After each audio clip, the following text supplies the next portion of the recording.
You spoke about your best player leading you to victories. Yes. Your best player making the players around you better. Ding, ding, ding. And that was what happened last night with the Milwaukee Bucks. Giannis Antetokounmpo, not a great first half. Like, the first half did not look good against the Nets, but then in the second half, he was just absolutely unstoppable, and he did exactly what you said. He was the player, the rising tide that floated all of the Bucks' boats. See, in the 90s, the primary ball handler, mid to late 90s, the responsibility started to change.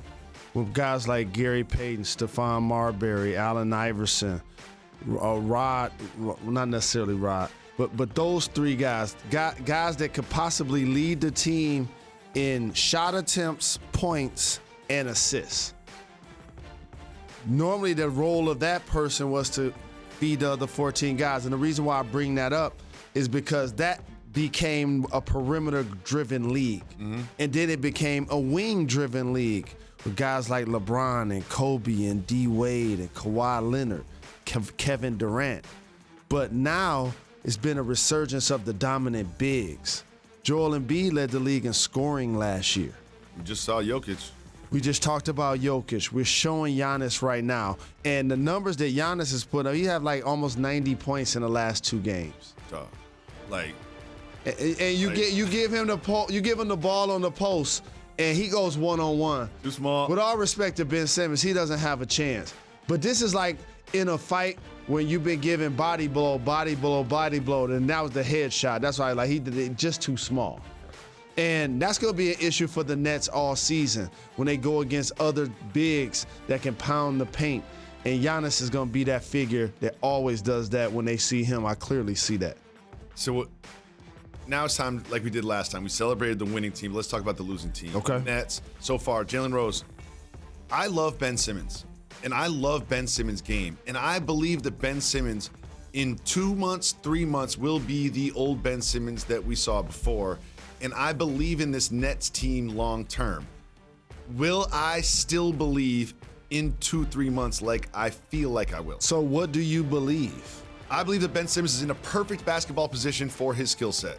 He is not asked to dribble. He's not asked to create. He is not asked to score. He's not asked to shoot. He's asked to defend, be in transition, and finish. One of the J&J isms that we put into the lexicon is gauging success realistic expectations. On realistic expectations. So I have a follow-up. What is that for you as it relates to the Nets this season? Conference finals. Conference finals. They're not making the conference finals. I disagree. And I'll just say this. It's one thing to analyze a player. So as a multimedia personality, that's what we do. But it's another thing to evaluate a player. That's also what I'm charged to do. And what I see in Ben Simmons is a player that could give you a floor game, Jacoby, give me the assists, give me the rebounds, give me the defense. But he's not going to be a double-figure scorer. No. And since he's not going to be a double-figure scorer, that means he won't be an all-star. Fine. He's got 2 all-stars on the team already. I'm just saying. So what I'm saying, and what ends up happening is, as a player, the more you move around, the less you become the marquee. But also, the older you get, the more you have to reinvent yourself. That's what we're seeing possibly with Russell Westbrook with LA, and now that's what I'm seeing with Ben Simmons. Go from being the second best player in Philly to the third best player here, all NBA caliber player, all-star level player. But now he's gonna have to master the role of being one of the best players in the game that probably won't be an all-star. Kyrie Irving was very encouraging about him in his post-game sound. However, during the game, there was this little instance that I want your analysis on. This happened during the game. Let's watch it. Irving. Simmons didn't even look at the basket. You guys keep coming here asking me, like, what about Ben? What about Ben? And it's just, he hasn't played in 2 years. Give him a chance. You know what I mean? We stay on his stay on. I wish I could say other words because I'm from Jersey, but we stay on him.